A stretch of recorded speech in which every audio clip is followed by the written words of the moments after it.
DJ वाला चुमा ले तो सेट को डीजे वाला चुमा ले तो सेट को Sumit Satish Rema presented by DD Production House Sakri trolley पर नाचैले जैम का ठुमका लगेले ट्रॉली पर नाचैले जैम का ठुमका लगेले जे बही तू छोड़ी का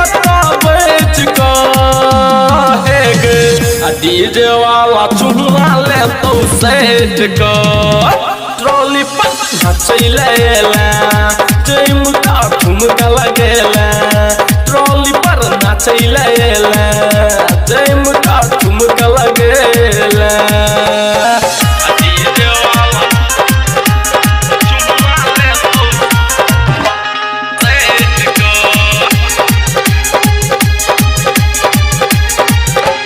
बढ़िया सा नाच में तो झड़ दे तो गरमी डीजे वाला छौरा छे बड़ बेहतरमी डीजे वाला छपरा छे कर दे हरमी बढ़िया सा नाच में तो झड़ दे तो गरमी डीजे वाला छौरा छे बड़ बेहतरमी कमर नहीं हिलावे छौरी ऐठ का हे गे डीजे वाला चुमा ले तो सेट का ट्रॉली पर नाचैले जैम का ठुमका लगेले ट्रॉली पर नाचैले जैम का ठुमका लगेले डीजे वाला चुमा ले तो सेट को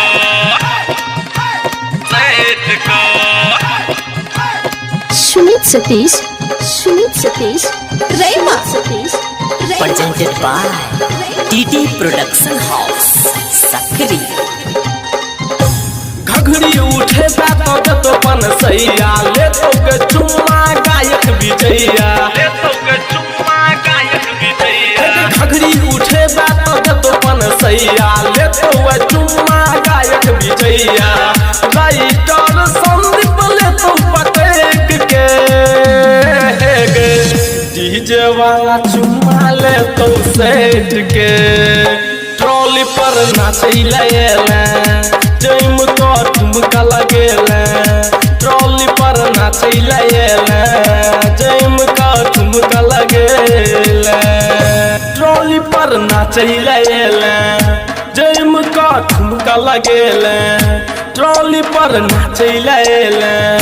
जैम का ठुमका लगेले जे बही तू छोड़ी का बेच का है गे डीजे वाला चुमा ले तो सेट का ट्रॉली पर नाचैले जैम का ठुमका लगेले ट्रॉली पर नाचैले जैम का ठुमका लगेले